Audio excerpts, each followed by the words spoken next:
final verdict, 100 miles on a 100% battery, which is pretty much useless for anything over the horizon. Under the towing and hauling screen on the application, there's a trailer light test. If you just click on that, then it cycles through the trailer lights. And if we go to the back, we can see that it cycles through all the turn signal. Left, right, dim, brake. So what used to be yelling and screaming between a two-man show can effectively be done one person. Looks great. So for the history of the truck, we've been getting 420 watts per mile. On our latest road trip, and 442 watts per mile. And we'll see what it requires while towing. I'll reset that trip B.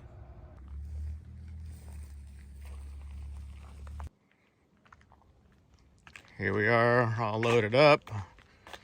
Got a 2-inch ball, got stabilization bars, about 4,000 pound bullet crossfire.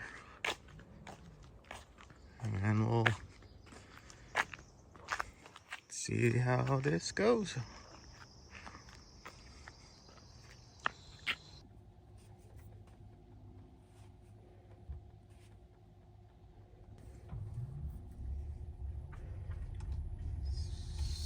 So turned on chill mode, turned off all the sport stuff, and the height will not change while we're in trailer mode.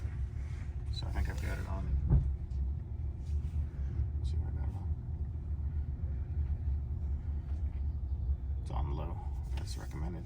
So at this point, we got to check the brake trailer, or trailer brake. And the idea is to go slow, apply the brake, and we want the trailer to try to stop, but not actually skid the tires. Perfect. So up that. Okay.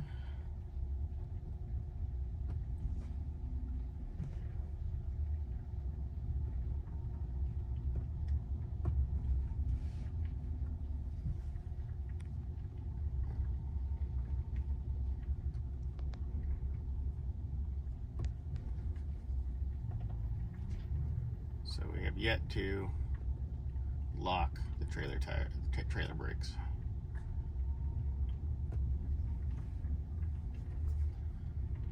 Maybe our trailer brakes are incapable of locking up.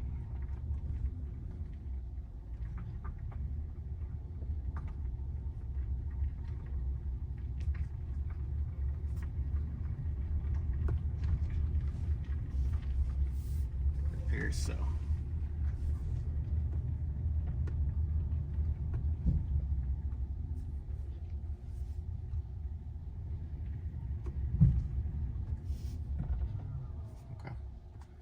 So our trailer brakes are incapable of locking up.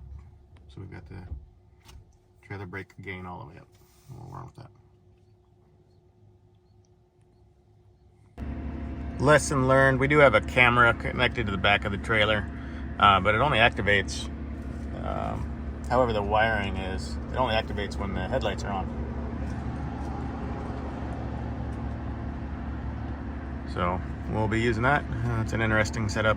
Not sure how that works, but auto did not keep the auto headlights, did not keep the lights on.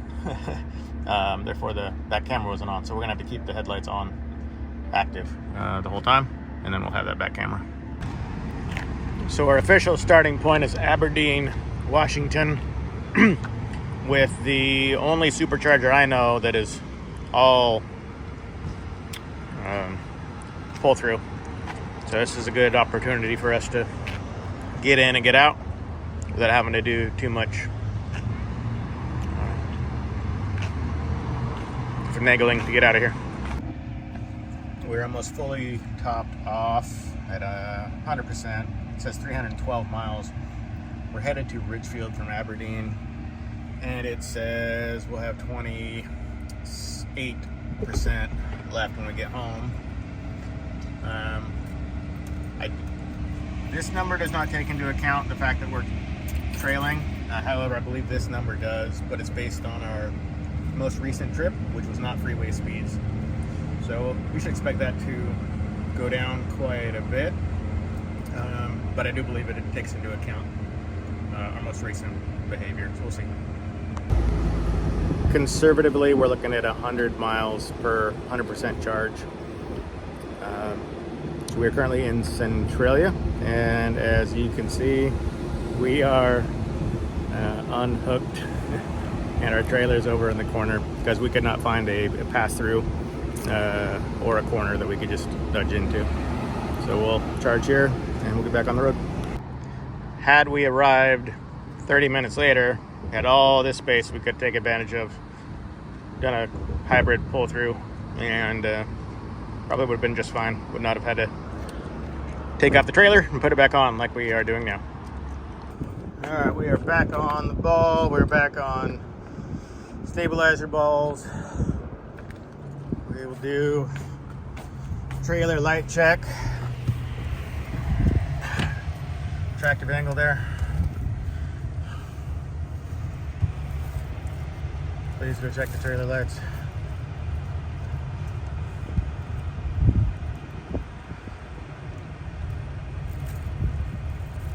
Otherwise, headlights need to be on.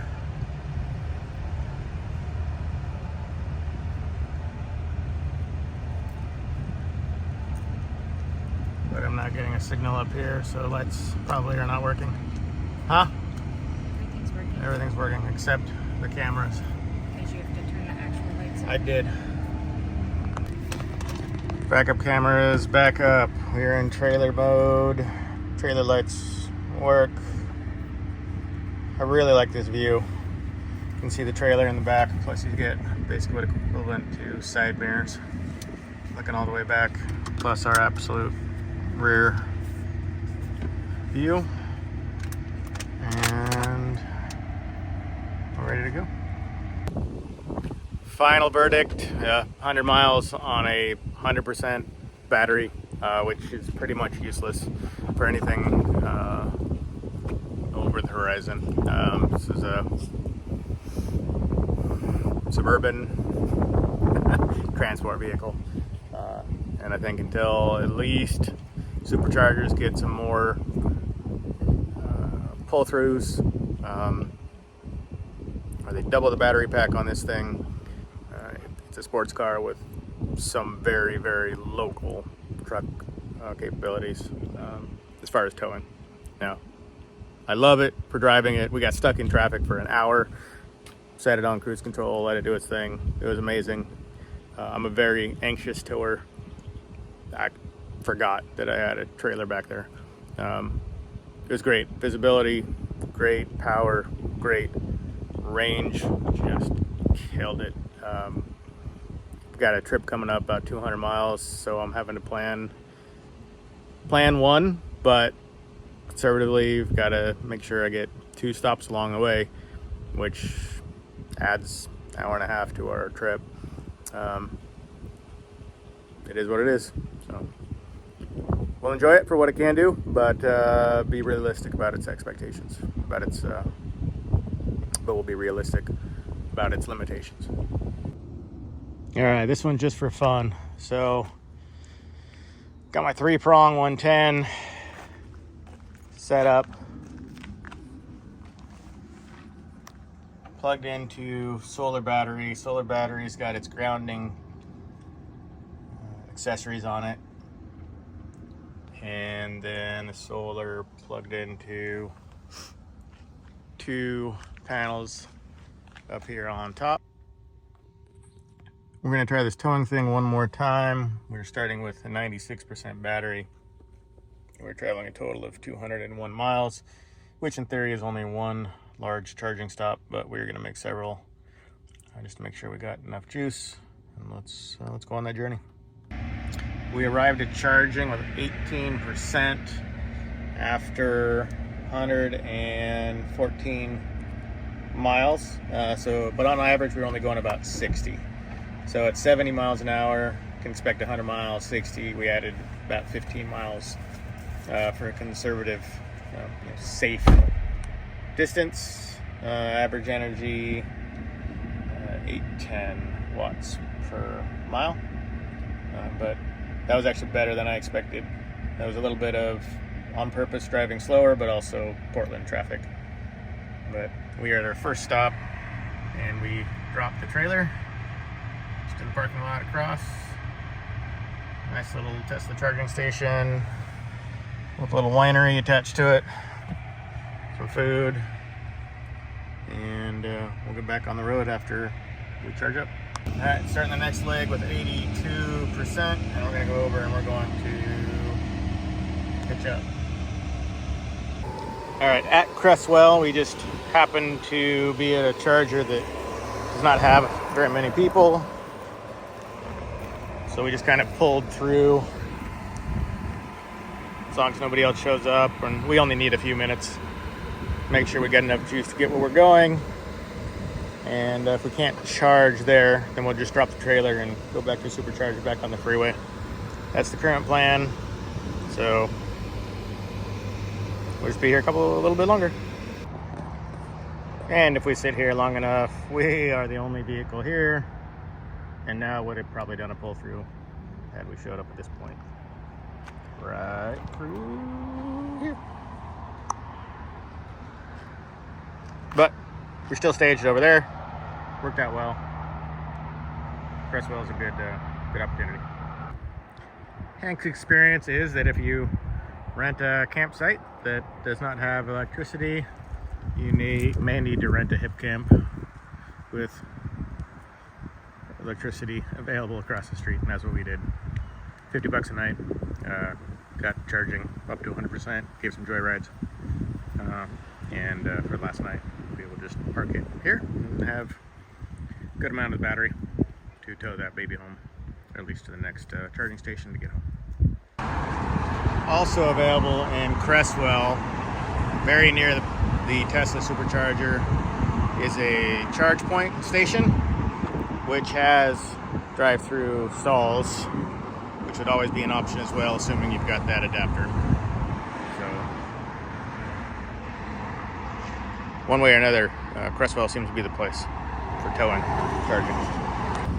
We're now at the Salem Tesla dealership in their charging station, and we did unhitch again. But I figured of all places, Tesla should see what it is they do to their towing vehicles when their setup is not set up for it. So we made our presence known, made some friends in the parking lot. Thanks for stopping by, Kamal and family, to say hi as you're looking at your vehicles to purchase from Tesla. And Salem's got a standard setup to the point where I couldn't go in the parking spot because I would have either pierced or at least interfered with this charging station. So we're between. That happens occasionally as well, simply because the reach of the cord often doesn't make it across the back of the bed. So this actually happens quite a bit, where we're taking up two stations.